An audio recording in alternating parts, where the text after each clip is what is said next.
दोस्तों को मेरा सलाम पहुँचे। मैं हूँ वाहिद नसीम और आज फोर्थ व्यू यानी हमारा चौथा नज़रिया तीसरे विश्व युद्ध के कूटनीतिक हालात पर। दोस्तों इस वक्त आज हम सिर्फ जो है कूटनीति के बदलते रिश्ते या समीकरण जो चेंज हो रहे हैं उनके क्या असरात हो सकते हैं और मौजूदा जो जिसे हम थर्ड वर्ल्ड कंट्री कहते हैं उन पर इसके क्या असरात पड़ सकते हैं, क्योंकि डायरेक्ट दो पावर लड़ रही हैं वो आपके सामने हैं।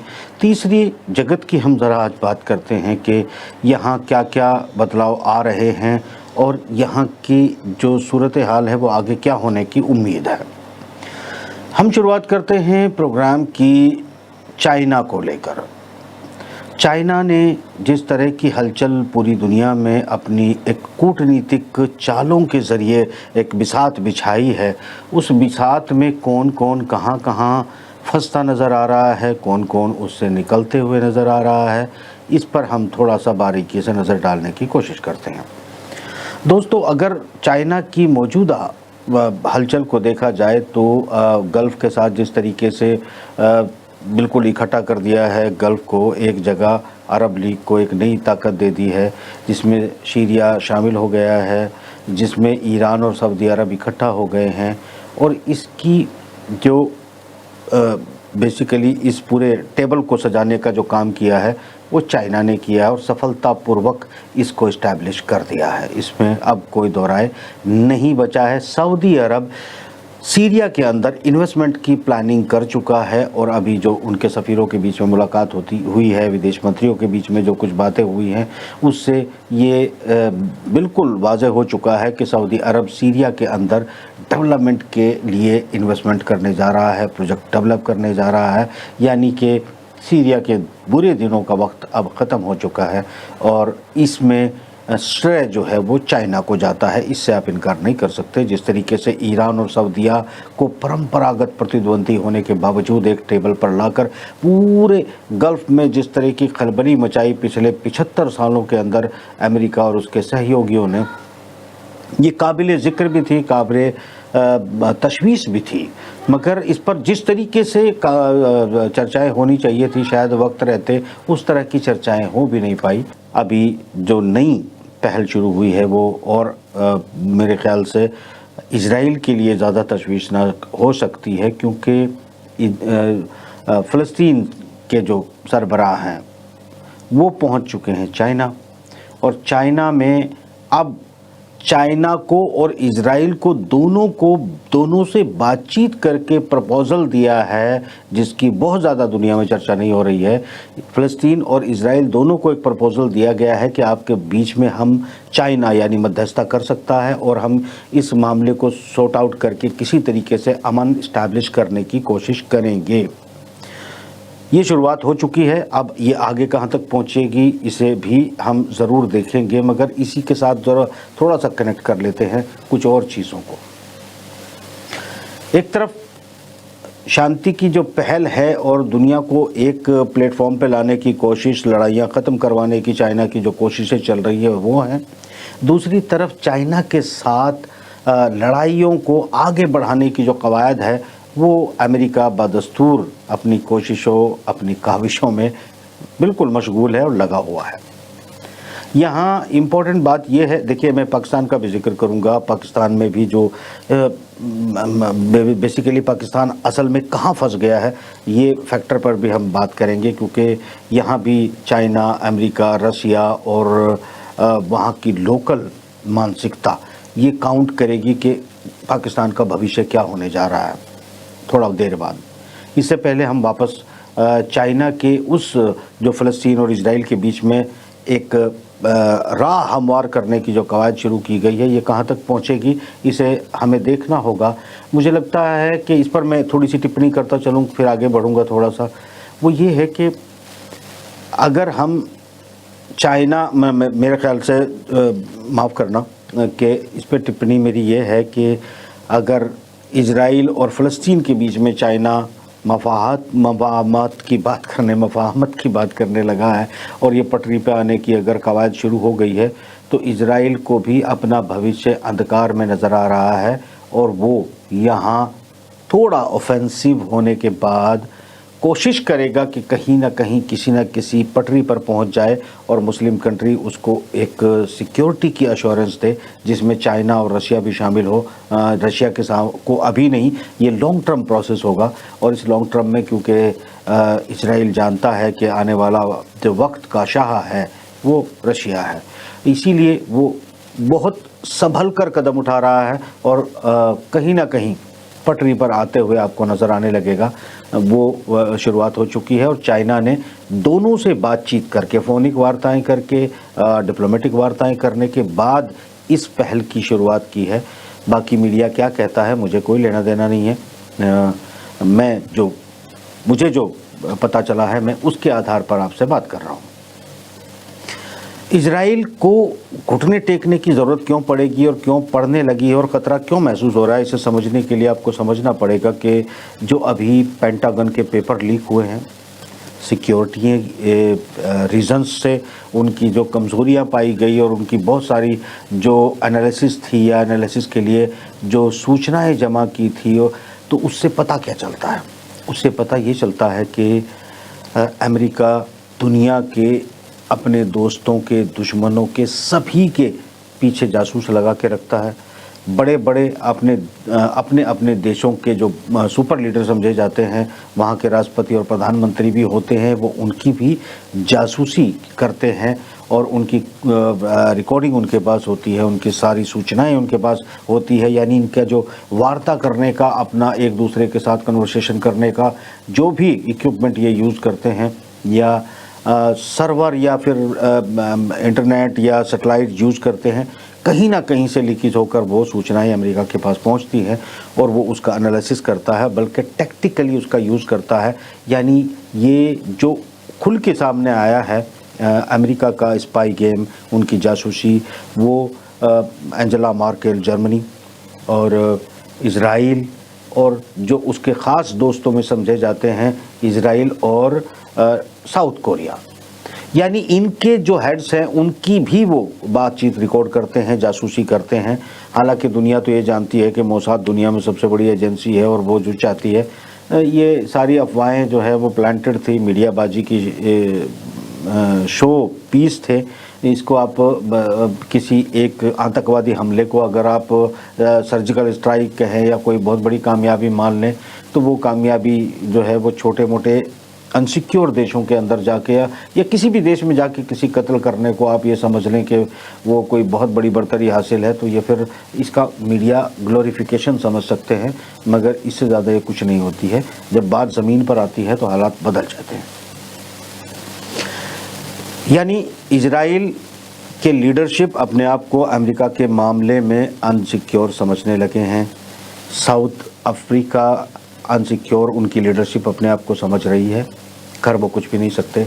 जर्मनी और उसके और नाटो मेंबर यानी उसके साथ में काम करने वाले यूरोपियन कंट्रीज़, छोटे बड़े 100 से ज़्यादा कंट्रीज़ के सरबराहों की वो चुपचाप बातें सुनते हैं या उनके डाटा कलेक्ट करते हैं, एनालिसिस करते हैं और उसके बाद इनको उनकी जो प्लानिंग होती है उसको ओपन करने या उसका काउंटर दिखाकर उनको थ्रेट करके अपने इन्फ्लुएंस में रखने की कोशिश करते हैं। यानी कि ये सब कुछ सिर्फ वो अपने हथियारों के दम पर, अपनी सैन्य ताकत के दम पर दुनिया के को घुटने नहीं टिकवाते, बल्कि उसके लिए हज़ारों तरह के फंडे जो है वो इस्तेमाल करते हैं और उनका स्पाई नेटवर्क जो है इसमें बहुत ज़्यादा अहम रोल अदा करता है। ये बात पेपर लीक से वाज़ेह हो चुकी है। यहाँ ये बात सिर्फ ख़त्म नहीं होती, बल्कि यहाँ से शायद वो शुरू होती है कि जब ये पेपर लीक से चीज़ें शुरू होती हैं तो अब अमेरिका क्या पाता है कि चाइना अमेरिका के मतलब जो नेटवर्क है, स्पाई नेटवर्क है, चाहे वो इंसान के रूप में हो या फिर वो गैजेट के रूप में हो या फिर वो कम्युनिकेशन ज़राए के रूप में हो, चाइना उससे कहीं आगे निकल गया है और चाइना ने सिर्फ़ और सिर्फ गैजेट के सहारे उससे कहीं ज़्यादा सूचनाएं इकट्ठा करना शुरू कर दी हैं, जो अमेरिका अरबों खरबों डॉलर वो इसी गेम के ऊपर खर्च करता है। उसमें अरबों खरबों डॉलर खर्च किए बगैर एक नए तरह का जासूसी नेटवर्क तैयार किया चाइना ने और दुनिया की तमाम छोटी बड़ी सूचनाओं को कलेक्ट किया, वेरीफाई किया और फिर उनका सेपरेशन किया और फिर सेपरेशन करके एनालिसिस किया और फिर वो कैसे कहाँ किसको क्या करेंगे, इन सब पर जो है उनका अपना क्या गेम चल रहा है, वो चाइना दीवार के अंदर क्या बंद है वो अभी किसी को कुछ पता नहीं है। मगर ये यहाँ पर स्पाई नेटवर्क में बिल्कुल मेरा एनालिसिस कहता है कि अमेरिका धराशायी हो गया है और चाइना आगे निकल गया है।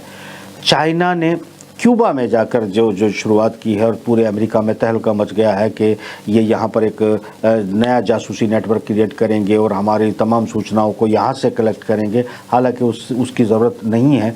ये कुछ जो बहानेबाजी अमेरिकन कर रहे हैं शायद वो जायज़ भी नहीं है, मगर लोगों को झुंझुना देने के लिए या मुखालफत खड़ा करने के लिए काफ़ी है।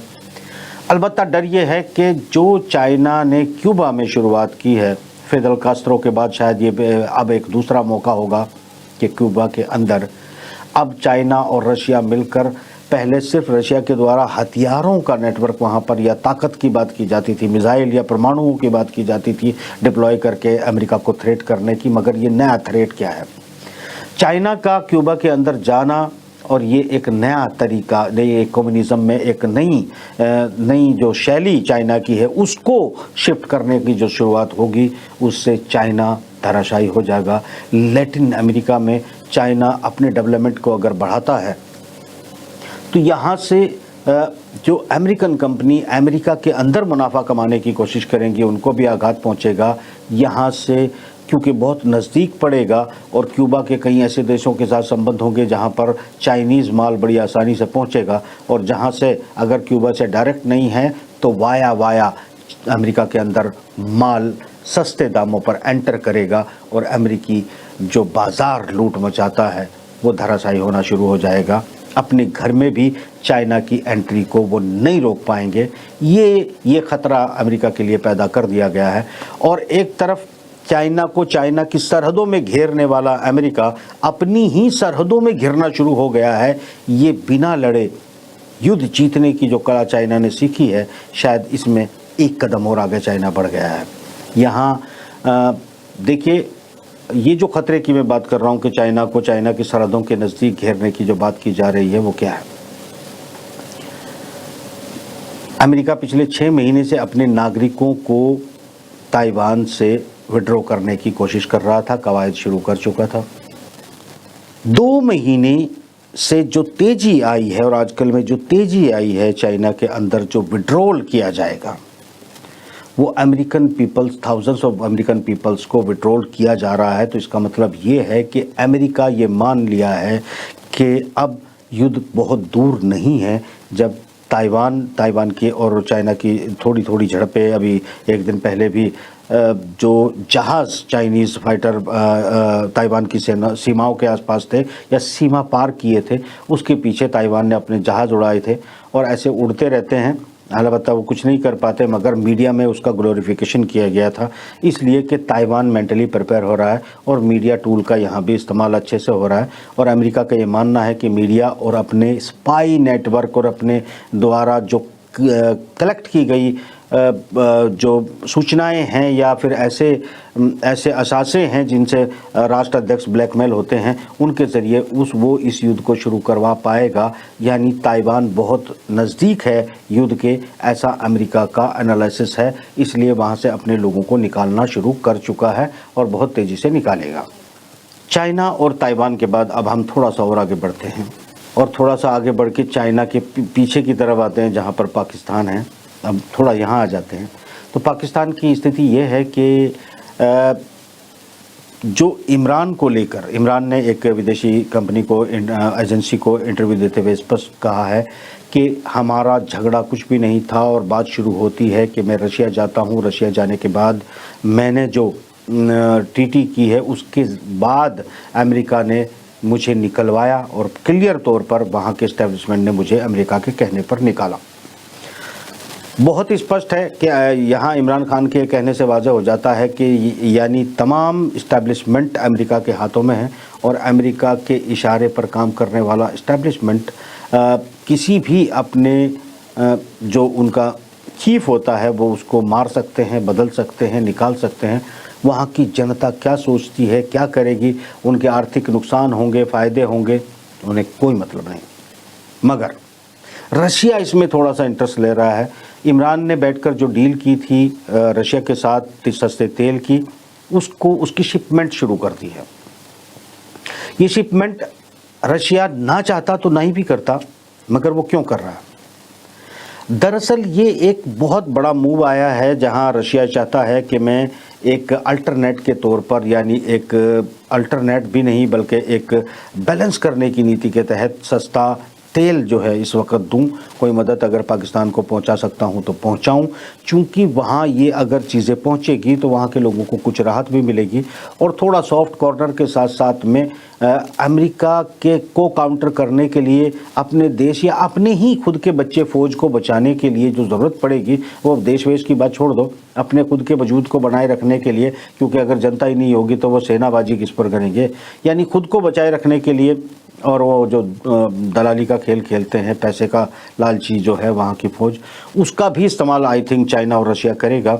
और ये अब जो खेल शुरू होगा, पाकिस्तान की फ़ौज वो कोशिश करेगी ऐसे जैसे वो चाइना को और रशिया को धोखा दे रही है और अमेरिका को भी झांसे में रख रही है, क्योंकि उनका कोई दीन ईमान है नहीं। मगर ये बात वो शायद जानते भी होंगे, नहीं जानते होंगे तो उन्हें जान लेना चाहिए कि तुम जितना सोचते हो उससे 100 साल आगे तक सोचने वाले लोग इस दुनिया में मौजूद हैं। वो तुम्हें एक खिलौना पपेट की तरह इस्तेमाल कर रहे हैं। तुम पूरी अक्लमंदी के बाद भी एक चेस पर रखे हुए प्यादे से ज़्यादा कुछ भी नहीं हो। ये तुम्हारे लिए पैगाम है। पाकिस्तान वाले जो अपने आप को ताकतवर समझते हैं वो उनके लिए पैगाम है, तुम प्यादे हो। ये वक्त आते हुए तुमको साबित तुम खुद ही हो जाएगा, वो समझ भी लोगे। इससे आगे चलते हैं। रशिया ने जो सस्ते तेल की शुरुआत की है वो एक पॉजिटिव पॉइंट है, क्योंकि रशिया और चाइना जानते हैं अभी जो एक एग्रीमेंट हुआ है वो $10 बिलियन का इन्वेस्टमेंट चाइना के साथ करने जा रहा है सऊदी अरबिया। यानी जो बड़े प्रोजेक्ट हैं सऊदी अरब के अंदर वो धड़ाधड़ चाइना को दिए जा रहे हैं, और एक बड़ा पैकेज $10 मिलियन का वो और चाइना के साथ बना लिया। और अब ये कितने बिलियन डॉलर्स का होगा इसका कोई कहना मुश्किल है, क्योंकि अभी सऊदी अरब के पास भी अमेरिका ट्रेजरी के बहुत भारी तादाद में बॉन्ड पड़े हुए हैं, चाइना के पास भी बॉन्ड पड़े हुए हैं, और उन्हें डॉलर को एकदम ख़त्म नहीं करना, क्योंकि वो इन दुनिया की इकोनॉमी पर असर पड़ेगा। सिस्टम उन्होंने तैयार कर लिया है, सिस्टम एग्जीक्यूट होना शुरू हो चुका है। यानी सऊदी अरब चाइना के साथ आकर बिल्कुल इन्वेस्टर के तौर पर खड़ा हो चुका है। चाइना ईरान में इन्वेस्टर बन के खड़ा हुआ है। ये चेन को समझने की ज़रूरत है। और देखिए इससे फ़र्क क्या पड़ रहा है कि सऊदी अरब और चाइना और ईरान इन सब का एक प्लेटफॉर्म पर आ जाना, एक दूसरे का हथियारों के, फाइनेंस के, डेवलपमेंट के मामलों में खड़ा हो जाना और एक दूसरे की ज़रूरत बन जाना। और फिर ये मेरे ख्याल से भारत के लिए थोड़ा चिंता का विषय होगा, क्योंकि सऊदी अरब, ईरान और अगर ये चाइना के साथ इन्वेस्टमेंट पॉलिसी में जे आगे बढ़ेंगे तो कहीं ना कहीं पाकिस्तान को इनके साथ अमेरिका के भारी दबाव के बाद जाना पड़ेगा, क्योंकि सऊदी अरब की फाइनेंस और यूएई, अरब गल्फ के दोस्तों की जो फाइनेंशियल मदद मिलती है और जो इनके देशों से इस देश के नागरिकों में फॉरेन रेवेन्यू के तौर पर नौकरी के बाद बदले पैसा आता है, अगर वो पैसा बंद हो जाए तो 2 दिन पाकिस्तान सस्टेंड नहीं कर सकता। और ये एक्सक्यूज़ अमेरिकन्स को देने के लिए पाकिस्तान के फ़ौजों को, क्योंकि उनके भी सारे घर के लोग फ़ौज में नहीं होते, उनके घर के लोग जो हैं वो नौकरी करते हैं दूसरे इलाकों में, कुछ काम, कारोबार, खेती सब कुछ करते हैं। तो सिर्फ इनको नौकरी कहाँ से मिलेगी, क्योंकि इनके अपने घर वालों की दुकान बंद हो जाएगी। क्योंकि मैं सिर्फ पाकिस्तानी फ़ौजी की बात करता हूँ, क्योंकि पाकिस्तान फ़ौज अपनी जनता को भेड़ बकरी से ज़्यादा कुछ नहीं मानते, कचरे के डब्बे से ज़्यादा कुछ नहीं मानते। इसलिए मैं भी पाकिस्तानियों का जिक्र नहीं करता, पाकिस्तान की फ़ौज और पाकिस्तान के फ़ौजियों के बच्चों की बात करता हूँ या उनके परिवारों की बात करता हूँ। असल में वही पाकिस्तान है, बाकी कुछ पाकिस्तान है भी नहीं। तो पाकिस्तान की फ़ौज अपने परिवार, अपने कारोबार, अपनी चीज़ों को बचाने के लिए इन सबको उन्हें मानना पड़ेगा। और ये जो मूव आया है ये शायद अमेरिका की कैलकुलेशन में कहीं मौजूद नहीं था। भारत के लिए चिंता का विषय ये भी है कि सिर्फ वो यही नहीं कि देखिए एक तरफ सऊदी अरब चाइना जा रहा है, दूसरी तरफ ईरान भी जो है चाइना के बगैर नहीं चल पा रहा है, तीसरी तरफ पाकिस्तान भी अब चाइना में चाहे ना चाहे घुटने उसे टेकने पड़ सकते हैं, क्योंकि सऊदी यूएई इन सब को वो कोalition को छोड़ नहीं सकता। और एक बयान जो आपने सुना होगा कि वो ट्विटर वाले को, जो यहाँ पर एलन मस्क को कुछ बहुत ज़्यादा उसका अच्छा अनुभव नहीं रहा है, वो भी चीन पहुंच गया है, वो भी चीन में जाके इन्वेस्टमेंट करना या फिर उनसे लेना या देना, कारोबार को आगे बढ़ाने लगा है। तो एक तरफ भारत के साथ लोगों की थोड़ी तनातनी है वो बढ़ती है, दूसरी तरफ चीन उनको इनवाइट कर देता है और चीन में जो है इन्वेस्टमेंट प्लान या तो चीन कर देता है या वो खुद चीन में कर लेते हैं।